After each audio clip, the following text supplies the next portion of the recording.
Hey folks, welcome back to the channel. In my last video on the guns of 1873, we talked about the Winchester 1873 lever action. And in our final part here, at least for now, we'll talk about the Trapdoor Springfield.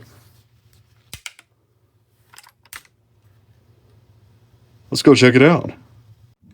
Okay, and as usual, here's our trapdoor on the table. Let's take a good look at it here. So first we've got the optional steel pistol grip, and we'll go down the stock and I'll point out some of the features. There's our butt plate, which is in pretty good shape. A lot of these are pretty rusty, but this one is not. It's marked US. On the bottom, near the pistol grip, we've got a nice sharp P cartouche for the proofing of the rifle. Pretty clean metal. Not a whole lot of pitting at all on this rifle. Some of the bluing's missing, of course, but most of the finish is in quite good shape. This example was manufactured originally in 1879, so for its age, pretty incredible. We've got most of the color case hardening still on the breech block, and that includes on the inside, and of course this is marked model 1873.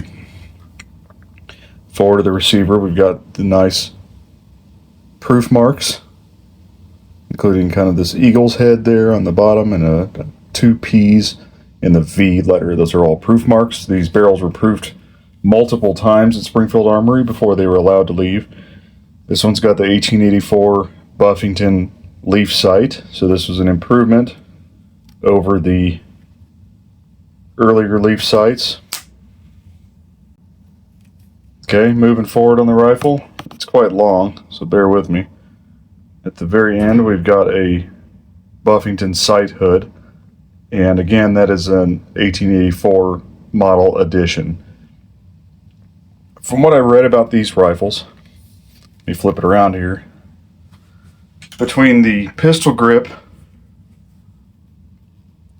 edition and the sight hood edition, those are kind of custom features or optional features, and are kind of associated with officers. And the reason for that is the sight hood here prevents you from attaching the bayonet, okay, because the bayonet slips over the barrel right where that sight hood is. So you'd have to take the sight hood off, which is easy enough, but you in the heat of battle it's not so easy, right, to remove that with a tool and then add the bayonet.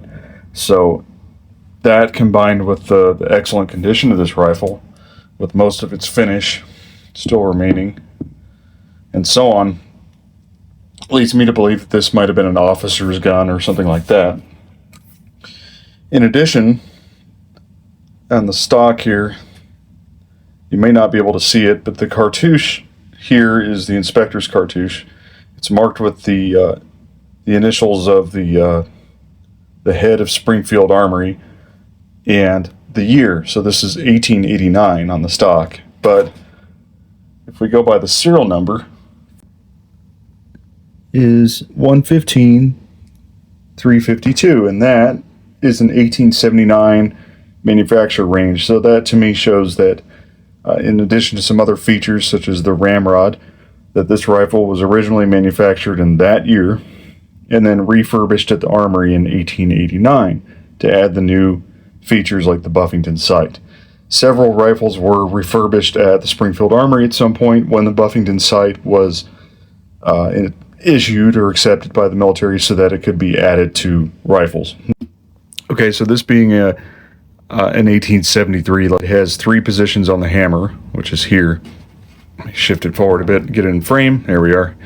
So the first position is a safety position. You can neither open the door nor is it resting on the firing pin, which protrudes out of here. The second position is the half cock. That's the minimum position you need to open the trapdoor, which you can do by lifting up this latch.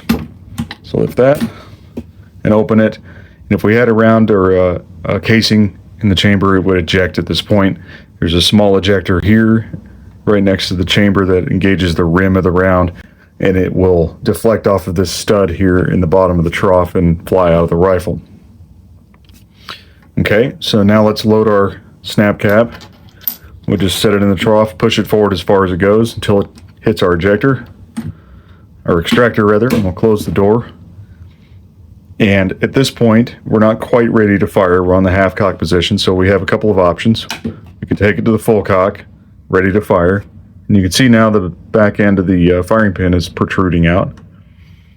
Or we can rest it down and bring it to that safety notch for carry. Fire the rifle, bring it back to the full cock, and you pull the trigger.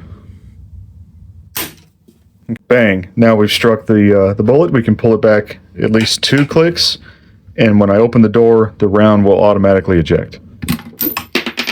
Just like that. It might go pretty fast to be able to see it, so let's do it again. We'll load a round, close the door, bang, pull it back 2 to 3 notches, open the trapdoor, there goes our spent round. Very, very simple to operate, very easy and quick to learn, and kind of hard to mess up. One quick note before we go to the range. This is what we'll be shooting. It's a 500 grain Acme coated round nose bullet that's modeled after the M1881 bullet that was adopted that year to replace the 405 grain load, which is the better known one for the 4570. The Buffington sights actually calibrated to fire the 500 grain projectile rather than the 405 grain, which is why I preferred it for this rifle. Now these are 70 grains of 2F black powder. We're using Schutzen in them. So that's kind of the real deal, or close to the real deal as far as trying to make a reproduction cartridge goes. The goal of this really was to make it shoot as close to the sight graduations as possible. Here we are at the 100-yard line with the sight set to 200, which is its lowest setting.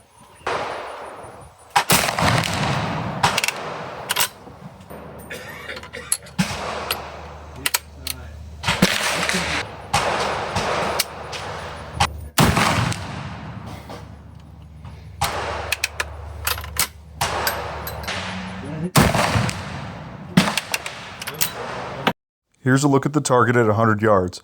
We've got about a 5-inch group here, which isn't great, obviously, but I was aiming about a foot low and kind of the way the sights are set up, and then I need to do some more load development as well here. Plus, this is my first time shooting the rifle, actually, so I don't know, not too shabby for a first outing. Well, I hope you've enjoyed this quick look at the 1873-1884 Trapdoor. I certainly enjoy this rifle. I intend to go shoot it quite a lot more. I've got more break-in to do with it. That is, break-in of me and practice to do with it to really get loads dialed in and get me dialed in and kind of get some more practice in with it in general. So we'll be doing a lot more shooting with this, especially with some interesting loads and rounds that I've dug up and reconstructed. If you're interested, over on surlyspossibles.com or on my eBay store, you can find things like this. I've made up some cartridge boxes for Springfield trapdoors and really any 4570 that you might have or that you might like. So these come in different label options. We've got the rifle version and the carbine version, and these are all plastic, and we just slip the lid off. It's a little bit tight, but that's okay. And once we slip the lid off, we can put our rounds inside and close her back up, and we've got a pretty nice, secure, and semi-waterproof box. Another option that I have that's a little closer to the historical versions is one that's basically a plastic core, but the outside is cardstock. And this label example is from a later label from the 1890s or early 1890s when they went to a reloadable case. But I can also supply these with the other labels that I showed for the earlier rifle and carbine that look more like this. In any case, lots of options over on the website, surlyspossibles.com, or on my eBay store. So go check them out if you're interested. I certainly think they're cool. All right. Well, I hope you've enjoyed this again, and I'll see you in another video, and we'll definitely return to the Trapdoor and do quite a lot more shooting.